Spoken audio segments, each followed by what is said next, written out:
My guest today is Tricia McCrea, and I'm bringing her on because she, at 21 years old, was hit by a truck while cycling and was told by doctors that she would basically never get around the pain, that she wouldn't have kids, and that her life was just that. And she made a change throughout her life to start to find alternatives to overcome that pain. She has devoted her life as a healer, practicing heart centered healing to help others not only get out of pain, but find joy in their lives. And so I find this so interesting because as we deal with perfectionism and expectations and live by the rules of other people and get further and further disconnected between our brain and our body, we start to develop different blockages in our body. And Tricia is one that helps release those so that you can actually move forward in healing and accomplish what you want to accomplish despite what you've been told. So this is a very interesting interview. I think you will get a ton of love and support and guidance out of it. So it is my pleasure to introduce Tricia McCrea. Well, hello, Tricia. Hello. I love your name. I think it's perfect. Hi. In a show of perfectionism, here we are showing up with the same name, and not only the same name, but the same spelling, which my name is commonly misspelled. I'm sure yours is as well. Mine is short for Patricia, though. Is yours? No, Yes, Tricia. just Trisha. So I was just saying before we signed on, every time I have takeout orders, they mispronounce it. So I sit there forever just waiting for someone to call my name. And they've had every single Tricia, Tricia. I mean, it's hilarious. So anyway, nice to meet a fellow Tricia. Welcome to the show. Nice to meet you. Thank you for having me. Yes. So I want to dive right into something that I'm really curious about when I was reading your story. So you were 21 years old, and the doctors basically told you you were going to spend your entire life in debilitating pain. You were going to be unable to have children. You weren't going to be able to work more than 15 hours a week. And fast forward to now, pain-free, 3 beautiful children. You've dedicated your life to helping others heal. But before we dive into what you're doing now and how that transformation is, I want to take you back to that moment where these medical professionals are saying to you, basically, your life is over. Like, good luck, lady. This is the end. Or this is what your life is expected to be. What was going through your mind and your heart at that time? Oh, well, I believed them for a few years, and needless to say, it was a little depressive. And when the pain was really bad. So I'm going to get emotional a few different times during this, and it has nothing to do with that still trapped in my body. I'm a physical and emotional empath, so I feel things very deeply. And tears are actually a gift. And I use them as so, but like when I was laughing about our names, they already started. They started from that. So they're just going to keep rolling. Yeah.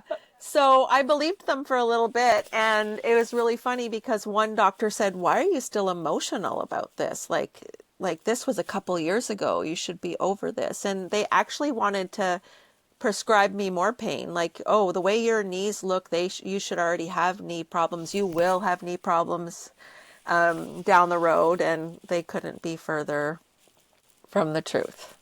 So tell people, you were literally hit by a truck? I was cycling, and I had a full on right side impact. The driver had been waved through by someone else, and he wasn't looking to see if any pedestrians or cyclists were coming through.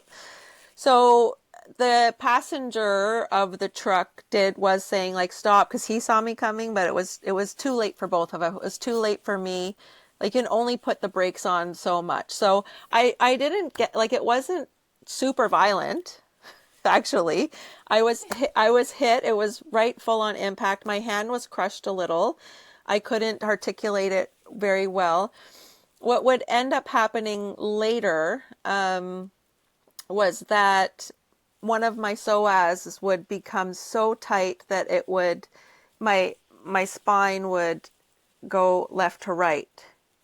So that happened. That was most of where my pain was coming from. And then I was diagnosed with a myofascial pain disorder that I would never get rid of. And Is there a name of that disorder? they just called it a myofascial pain That's disorder it. back then. Yeah, right. Right, of course not. Yeah. And the insurance companies are really funny because they had me go through like to different physios to do tests to see if I was lying about like the pain I was in, which I understand they have to do.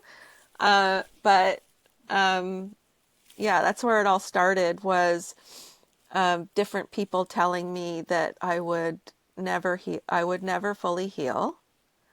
And I don't have one little ache or pain from that any longer.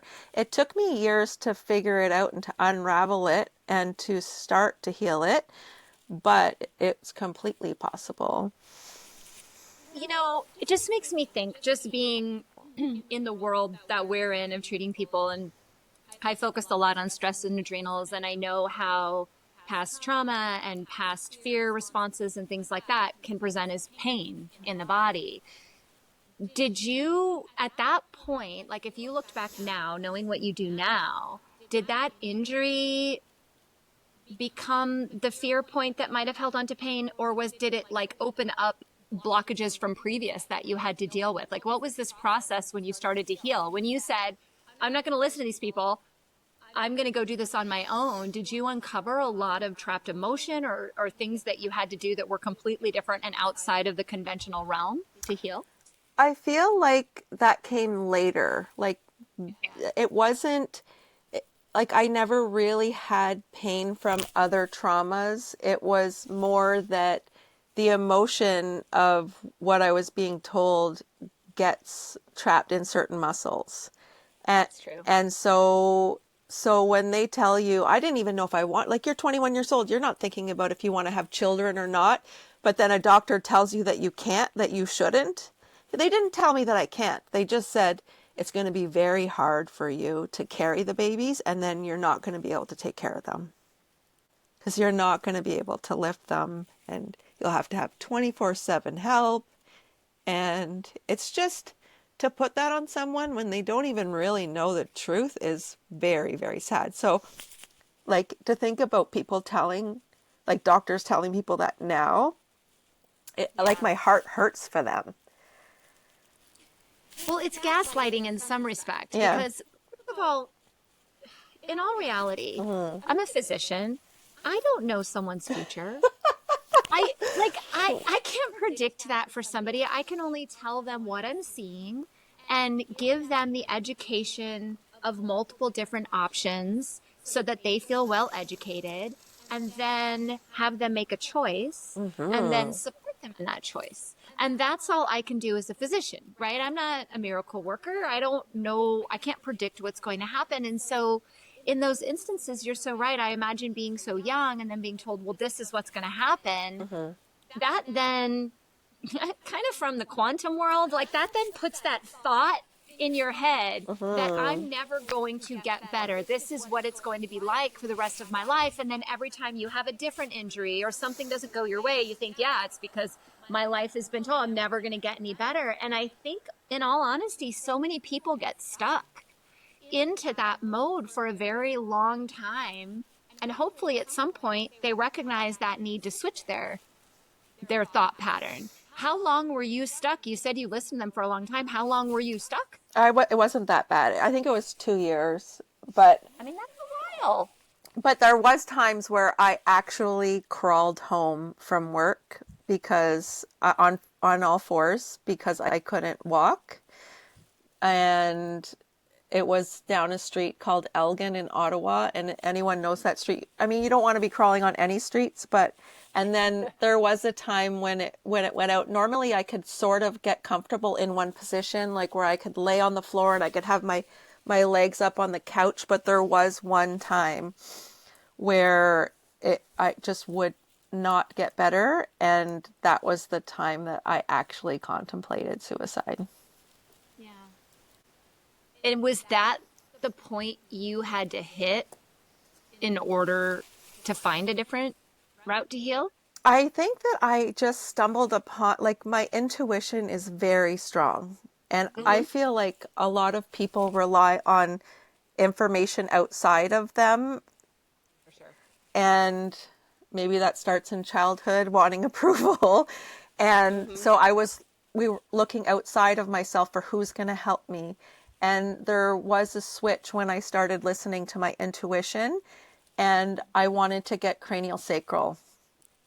And I had the thought that I should have that done, and it took something pushing me further to actually show up and do it. I actually had either a mild stroke or yeah, there's a lot of different things in my history that's pushing me towards the healing field, and only when I fully acknowledged it did things stop happening to me. I don't need to heal from anything else because I finally acknowledged the power that is within me to not only heal myself but to also support others on their healing journey.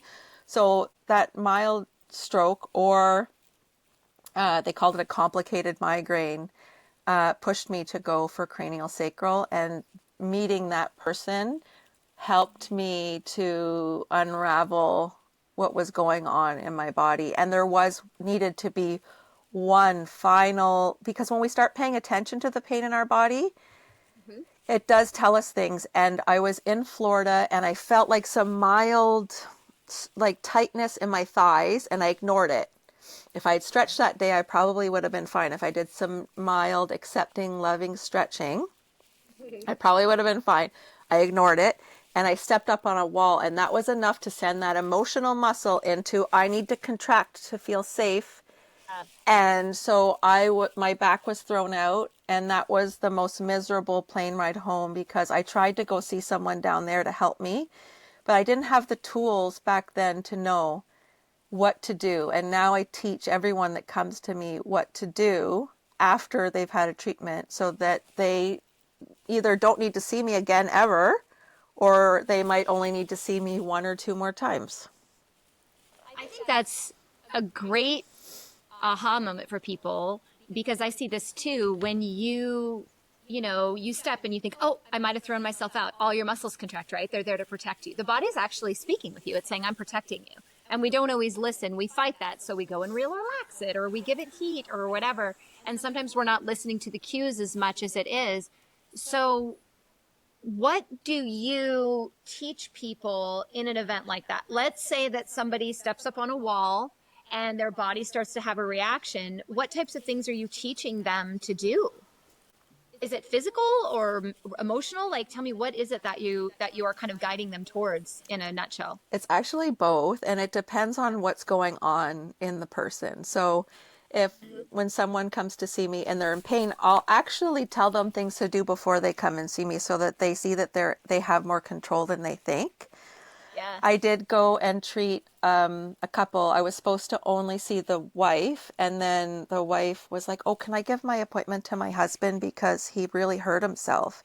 I said, "Well, it took you 3 months to book this appointment. Why don't you keep your appointment and I'll see him?" So because he was in pain, I thought, okay, I'll show up, I'll treat him first. But then when I got there, I saw what problem he had, and I said, "You're going to do these things for the next hour, and you're going to see how much you can get yourself to feel better before I help you." And so he was able to help himself feel better by 30% before I even touched him. Just with mindset shifts, or what's the general? There was stretches, there was weight, Okay. there was posture, Yeah. there was breathing.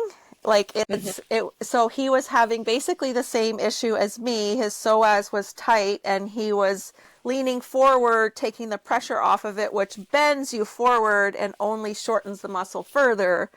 So it's basically gentle, loving acceptance of your body part. And the body part that's hurting you isn't always necessarily where it's coming from. So you can think about it shifting.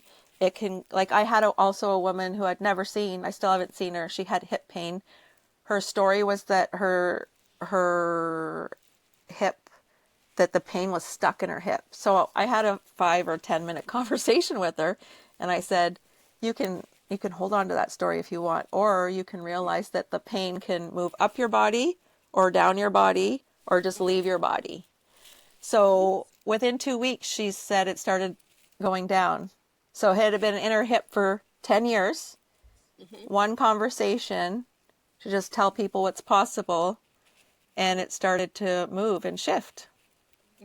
I mean, I had an experience like this. I dance hip hop. That's like what I do to let go of my stress. It brings me joy, and I dance all the time, and I dance hard. Okay. Like I'm throwing my arms everywhere, and I'm almost 49 years old, right? I'm throwing my arms everywhere and in there with the teens and whatever. And I had this shoulder in, not, I don't want to call it an injury, but my arm wasn't going to my head, and I'd be throwing it around. And I thought, oh, I must have maybe thrown out a rib or something, which I throw out so casually, but that's actually quite common for me. I'm like, oh, whatever. Um, and, but it wasn't fully resolving, even with chiropractic adjustment and all of the things that I do. And I breathe and I do a lot of mindset work and things like that. But I went to a convention or what's it called? Like a gathering, whatever. And I had someone do some energy work on me where we're opening up the heart chakras and opening up the chakras and things like that. And when I opened the throat chakra that day, I went in there with pain in my shoulder. I actually didn't go in with healing the pain in my shoulder. It wasn't even in my thought. I just was like, okay, I'm working on building some things. I'm always open to opening up different chakras. So I was like, heck, I'll just go. We'll rebalance me, whatever. And opened up my throat chakra. And in that moment, shoulder pain gone. And it's been 3-4 months. Same dancing routine, same thing I do. Haven't had not one single pain in my shoulder. And I say this because a lot of people don't believe us, right? That this can happen. There's a lot of resistance. Like if you go out in the world and someone says, I have pain, and we say, look, we believe that we can release this, or we believe that there's an emotional component to it, or that, the body is telling you something. We need to lean in. And as you said, gentle, loving acceptance. It's very hard for a lot of people in the general public to understand even what we mean. Do you agree? Why would you want to accept it? Don't you want to just get rid of it? Why would you want to accept it? Acceptance is a lot of the times the first step to be able to get it to leave the body. The acknowledgement that it's in there for a reason and you need to learn the reason, and then you have the lesson, and then you can let go of it. Yeah. Yeah. It's a difficult concept for people, though, because I've had people over the years that I've suggested, I'm like, look, I think you need to go this route with this, that medically we've covered all our bases. We need to now look at, could this be related to traumas? Could this be related to thought patterns? Could this be related to things that you're holding? Because everyone could say, if I ask anyone, where do you hold the stress in your body? Everyone can tell me. They're like, oh, it's in my gut, or oh, it's in my shoulders. But then the thought of releasing that is kind of a foreign concept. So I know we haven't talked a lot about what you do and your whole story, but do you have advice for people out there that are kind of listening saying, I don't know, I'm not so sure that this can happen? I know you're saying the first part is acceptance. Do you think that goes deeper into just accepting them for who they are and self-worth? Is that a self-worth issue that prevents them? Or is it something that can be learned with certain practices so that they can open themselves up to it? I feel like it's going to be different for every single person, but there are generalities that can really help. So the answer is yes, to accept yourself exactly as you are, and realize, because I do energy work as well. And so my massage career helped me to actually tap into my gifts of intuition, going even deeper, to see someone who has a knee pain and to know that it's either in the hip or somewhere else in the body. And so I see very often people who come to me for other things, and they say, I don't have any emotion attached to this anymore. I'm over that. I'm done with that. And so I assess their energy, and I feel the emotion. So they've just suppressed it to the point where they can't feel it anymore, which not only numbs you to your pain, but it also numbs you to your joy, to your happiness, to your connection to self and others, and the vibrancy that your life can actually be. So, yes, it goes deeper into accepting every part of you, but it's, if someone's wanting to heal from pain, it's very hard for them to believe that it could be so simple. It really is, isn't it? It's Because hard for them. They're like, it can't possibly be that simple. why would I be carrying it around for 5 or 10 years or 2 years in my case, thankfully? Yeah, imagine a doctor telling me that I'll never be out of pain and within 2 years I'm good. Well, and I also challenge and say, well, what does it hurt? Like, what does it hurt to explore other opportunities that might bring you joy? And one of the reasons I started this show is pretty much everyone I talk to have had that, oh, wow, I'm actually in more control than I think of how I feel and the choices I make and whatever. And in a world that we live in of everyone trying to tell us what we are, tell us what we're supposed to be, lots of clickbait, even in medicine and in media and all these things that we're just consuming. And we're so overstimulated with so many little pieces that in the past, you know, when I look back at my grandparents, I don't think they had to do some of the things that I have to do, like cutting cords of energy and, you know, like really turning myself away from saying that's their problem, not mine. Like I have to actively do that on a daily basis. But we weren't raised learning those skills. I wasn't. I was raised in the world of the fashion world where they were like, shut up, stand still, put this outfit on and be this person today. Right? And shut up, right? Which is why my throat chakra was an issue for me, right? Don't talk, just be where you are. And it took me, I think because I have a lot of intuition, such as you, I have a very strong intuitive nature and I very much trust my gut. And that's what has allowed me to grow from that. But I think when there's a lot of overstimulation and the brain is in a lot of fear and fight or flight, people lose that intuitive ability. And so people such as you helping others find that intuitive ability and trust their body, for me, is such an amazing modality that is completely ignored in the conventional side of things. And definitely in pain management physicians, they're just happy to pass out the drugs, right? Yeah. So I know you have lots of parts of your story. I had something where you were, I think it was around 40 or so, you were struggling a lot with being a perfect mother. Do you want to talk a little bit about that? Didn't you put that in there? There was a time when I took so I'm gonna cry because as soon as I feel it, I know that there are other people out there like feeling the same way that I was, and it doesn't break my heart, but it makes it hurt a little bit for them. So I was being a good mother by just taking care of my children so well that I completely forgot who I was. And so when I was asked, like, well, what would you like to do with your life? I had no idea. I was like, I don't know. I wouldn't know what to do. And thankfully, intuition is comes up for me as long as I'm paying attention to it. And so yoga teacher training came up and I started doing that. And it started the most beautiful love story between me and myself that I could have hoped for at that time.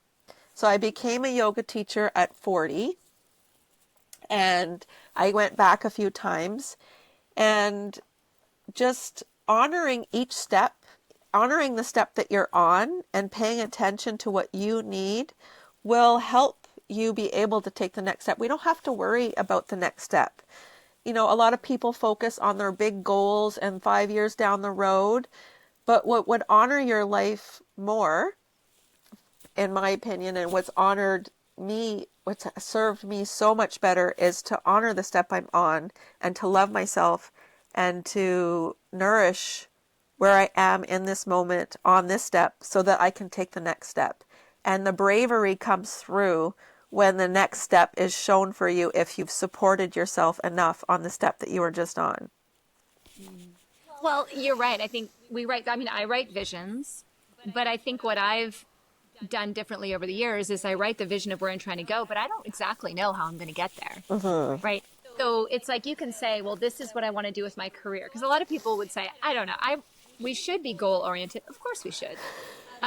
But we don't always know how we're going to get there. And we have to Mm-hmm. trust that these ups and downs and the things that we experience and even the pain and the low points and those moments are part of our process to get there. Right? If you didn't go through, you went through, you wouldn't have discovered the things that you discovered. If I haven't gone through what I've gone through with losing parents and having to struggle with figuring out who I am as a person throughout my life, I wouldn't be here helping others either, right? Mm-hmm. I'd probably still be in a dark room somewhere contemplating suicide, such as you, or feeling like a bad mother. You were saying so many people out there, you feel that and start to cry when you feel other people. And I think feeling like a bad mom is a very common thing. There have been Mm-hmm. moments in my life where 100% I felt like a bad mom, especially when I was pursuing career goals or trying to micromanage everything, where my to-do list was 800 items long and then I felt like a failure all day long. And then you snap at your kids for no reason, right? I, Mm-hmm. so many of us are like that. So I think it's a great thing for everyone to recognize that we all actually are very similar. Our paths may be different. We may have different experiences, but the emotions we experience, the self-doubt we experience, no matter what world you're in, is so aligned. And bringing us all together is my goal. So I'm glad you shared that. Um, I'm actually thankful for every single thing that ever happened to me. yeah. And I still say it that way because that's how other people perceive it, is that it happened to them when you're in that state of thinking like that. So it happened. Yes, of course, now it happened for me, but back then that's the way I thought of it. And I'm thankful for every single one of those moments because it brought me to the person who I am today. And I wouldn't have this much compassion and I wouldn't have been driven to do this kind of work. I wouldn't even have known that it was possible unless I was able to heal myself first. Yeah, 100%. And in the Mm-hmm. moment, it just seems like, oh, I'm never going to get there. But there's a lesson and there's a journey. And we all go through it. There's no perfection. I don't even know what perfect is. No one knows what perfect is. So when your work, do you deal with a lot of people that have blocks of perfectionism? I deal very specifically with each block that the person has. So it doesn't necessarily show itself in perfectionism necessarily. It's just feeling not good enough or variations of that. So what's really neat is that I made up the career I'm doing now is I made it up. I wasn't shown. I mean, I know that maybe there's a lot of people out there who made up their career, but the thing that I do best, no one taught me how to do. Someone told me I could do heart chakra readings, so I followed that, and I had some inklings early on, like someone who was raped was having trouble in her business. She wasn't able to receive, and so she wasn't making a lot of money. So she asked for some emotional support for that. And how did she even know to ask me? I don't know. I had helped one other woman who had been raped in her teens. She was in her 70s. And so she lived 50 plus years in guilt and shame at a self-love level of less than 2 out of 10. And like to have that kind of impact on someone in such a short period of time is the greatest honor of my life. So It's the most it's wonderful. it is. And so when that woman showed up and I asked her like about healing these specific things, we did that and it was beautiful. And she started being able to receive in her business again. But the most beautiful moment that I will never forget, because it was the first time that it ever happened, was I was with her energy and I was sitting here and I felt, because I'm a physical and emotional empath, like that's my greatest channels. It doesn't mean that other things don't happen either. But I felt her nervous system downregulate when I said the words that her nervous system needed to hear. So I felt like this wave of relaxation go over my body, which means that's what was happening for her. And so that's what I feel. It's a very hard thing to describe. Like, what do you do for people? What do you do for people? I think, well, I think saying that you created what you do by honing in on your gifts is a really powerful statement, because often we're led into certain careers because our family says we should go there.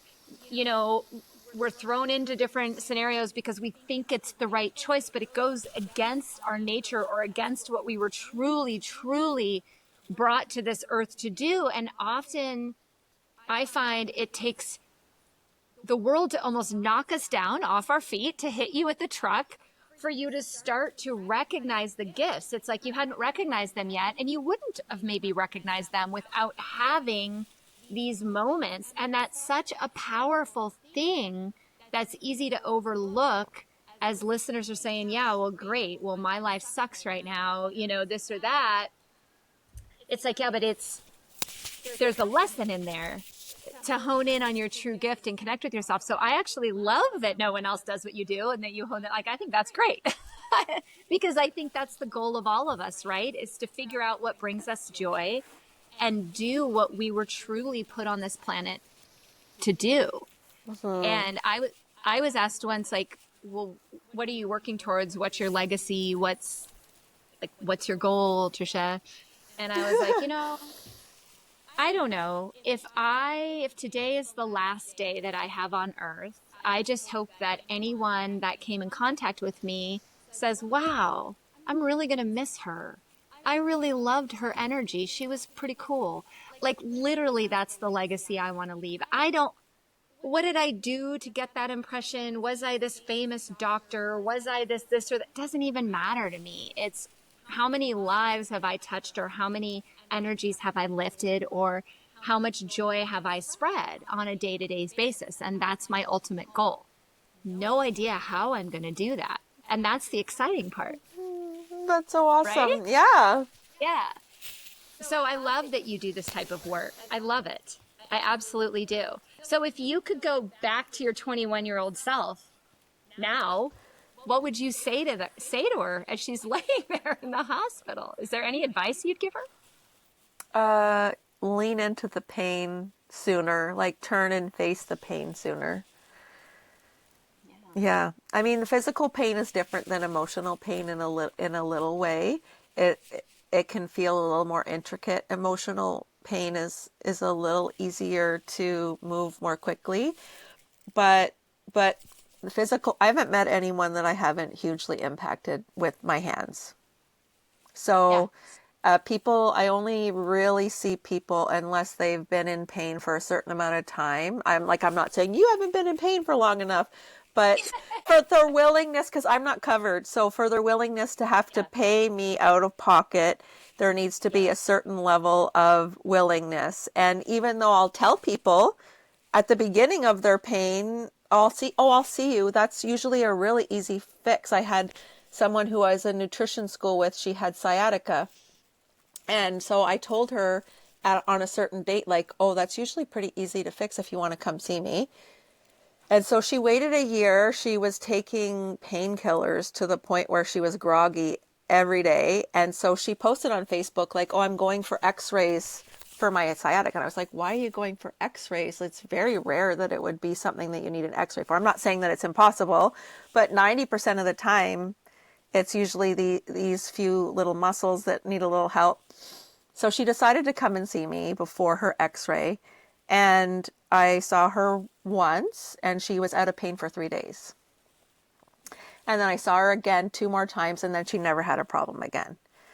So that's a simple fix, but there are other things that are more complicated. The shoulders tend to be a little more complicated, but it doesn't usually take too long either if you go about it, because our bodies have these chains of reactions. So if you only treat the area that's sore and you don't treat above it, below it, and see where it's tying into, that's part of one of the most important parts, is to treat that part and then see where it's tying into, and then teach the body that it's okay to hold on to this type of feeling, that you're safe.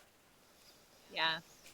And I know a lot of people have trouble with the psoas, as you said earlier, because we hold and then it pulls on the lower spine. Mm-hmm. Mm-hmm. And we hold a lot of tension there, a lot of emotional tension in the psoas as well. Yeah. Yeah. So cool. So I think you said you have free gifts for my listeners, don't you? A free yoga class, I think, and there was one other, right? I Was there offered something a you wanted?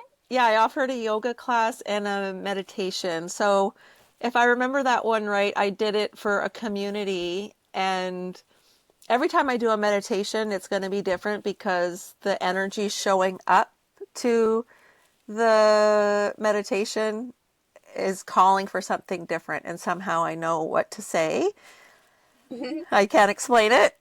I don't try. Don't explain it. Yeah. It is Uh, what it is. yeah, and so it's just a beautiful thing to be able to do. Well, that's great. I will definitely put that down here. And where are you located? I'm in Ottawa, but I work with people all over the world. It doesn't need to be in proximity. The person with the hip issue was 5 hours away in terms of time difference, about a Are 5 hour you flight too, but are you from Ottawa I'm originally? from Ottawa. Oh, Yeah. been there the whole time. Yes, I've never left. That's great. It's too cold for me. I had children early-ish, I will say, 30, we'll call that early. And and so I'm here now to complete with the growing up process, and then we'll see where I go after that. Where do you want to go? Doesn't matter. Really? Because no, wherever I go, I will be, and I get to love this body and this life. And I just went to Hawaii for the first time. I loved it there.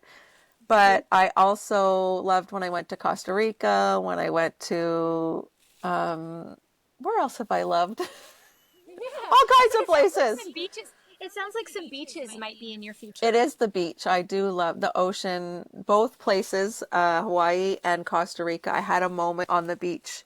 And this has happened to me actually in Ottawa as well when I was driving to yoga class every day. I was like, how can my life get any better than this? And then the next day I was like, how can it get any better than this? And then every day it just felt better. And I just could feel the energy of the trees and the things around me as I was driving. But the two moments, and it's funny that it was in those two locations, I had a moment on the beach where I just felt it all. And it was a moment that I will carry with me forever, and I tap into from time to time just for fun.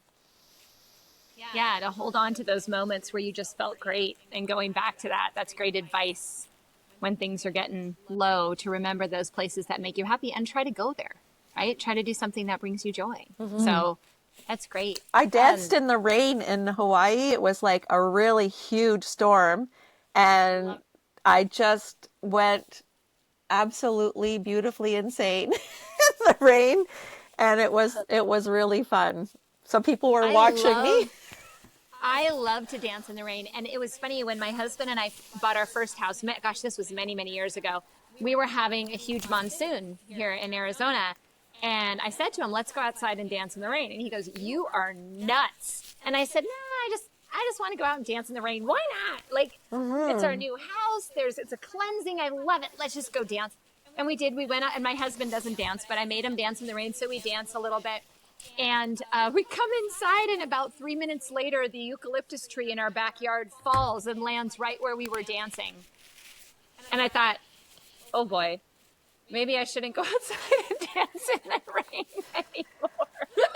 But I'm from Seattle originally, so I grew up in the rain and then moved to Arizona for college, and much prefer the sun. But it's funny, the rain isn't. I have an interesting relationship with the rain because I do love to run out in it, but then I want to go back inside, and then I want it to warm up about 40 degrees, and get back into the sunshine. So, yeah, dancing in the rain is wonderful and I highly recommend it. Just stay away from the trees. I do love heat. I think maybe we'll say it's a Trisha thing, but I actually, for the first time, I've started cold plunging where I'll walk. I don't put anything on my feet. And so everyone else who was cold plunging with me had insulated socks, and you could see when they take them off, oh, that must be more comfortable. But I just started walking in snow bare feet this year. Not I for mean, you. if you're just listening to this, you can't see my face, but yeah, yeah, No, thank that would you. be horrible. That would be It horrible. wasn't that bad. As long as you don't do it when it's super cold outside, it's okay. Yeah, snow and it's pretty. I'll look at it, Yeah. but that's about it. I know, I hear you. Well, this has been a lovely conversation, and it's sure been nice to get to know another Trisha that is out there helping others become their authentic, joyous, happy selves. And I'm just so thankful and grateful for the work that you do. So thank you for doing that and helping everyone. And thank you for taking time out of your day to come here. So let people know before we sign off, where can they find you? I'm on Facebook more than I am other places. I don't focus a lot on the way things look. I dress in clothes that are natural, like either cotton or wool. So if you go on my website, it's not going to be the most beautiful website you'll ever see, but Oh, stop. but It's perfect. but it functions, and that's the most important part. So yeah, you can either get me. Tricia McCrea is sort of hard to spell, but it's probably in the notes, so you're probably good Okay. there. And then Tricia's Wellness is getting a makeover as we speak. How .com. exciting. Yeah. My website's getting a makeover too, and it's about a week behind in release, and I'm literally like sitting at the end of my chair just waiting for the technology to drop. The most beautiful makeover we can do for ourselves is the internal work. And so 100%. and so I find it funny that we're both having a makeover on our website, but that's good. I mean, yeah. You I have mean, it to. is time. But Yeah.